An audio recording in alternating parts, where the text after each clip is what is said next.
Let's get across today's business news with our editor, Ross Greenwood. Ross, let's start with the global economy. Economists now forecasting the US Federal Reserve is going to hike that cash rate by 75 basis points at the next meeting.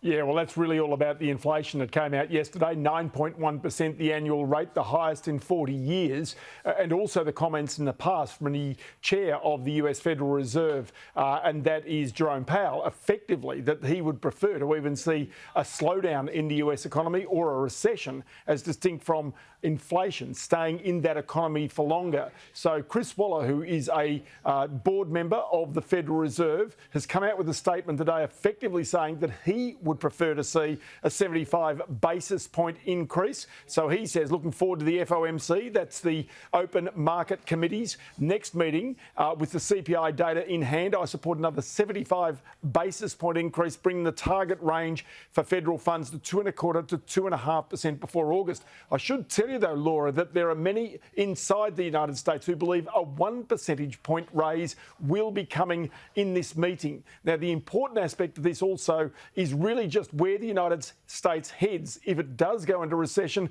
then what happens to other parts of the world?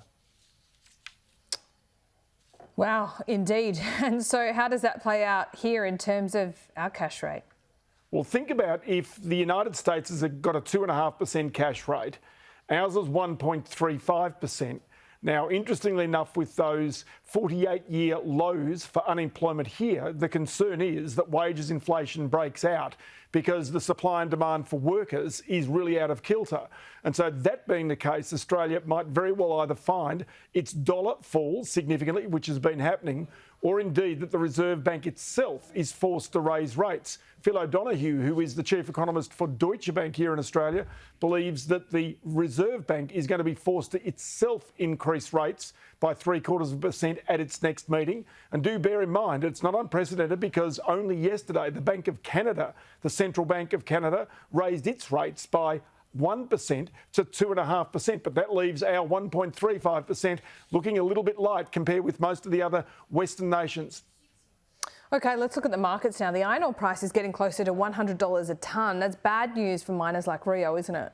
Oh, big fall. So, yeah, there's a report coming out from Rio today, but this fall in iron ore prices, and again overnight, big fall. You saw 8% drop, and you can see here nearly $100 US a tonne. It had been close at one stage to $140, $150 US a tonne. Now, that not only means that the government is getting less in terms of the money it receives from it, but also the miners as well. So we can show you what's happened on the stock market today to these big miners. So in particular, you can see Rio Tinto, its second quarter production is basically down by 2%, iron ore production down, but export costs up. And this is shipment costs just as everybody's feeling. But if we go to the next chart, we can see the share prices of all of these miners today across the board. So BHP, as we speak, down 3.8%. Rio, a similar fall. These are big falls. Remember, BHP shares at one stage, $52 to $54, have now fallen significantly. And those Fortescue shares down 5.6% today. So what you're seeing in the iron ore price is being reflected in those share prices this morning, Laura. OK, what else was on the agenda today? Any good news? Well, there's some interesting news, and that is China. Now, China obviously is important right now, not only for that demand in iron ore, but on top of that also in regards to Australia's overall economy.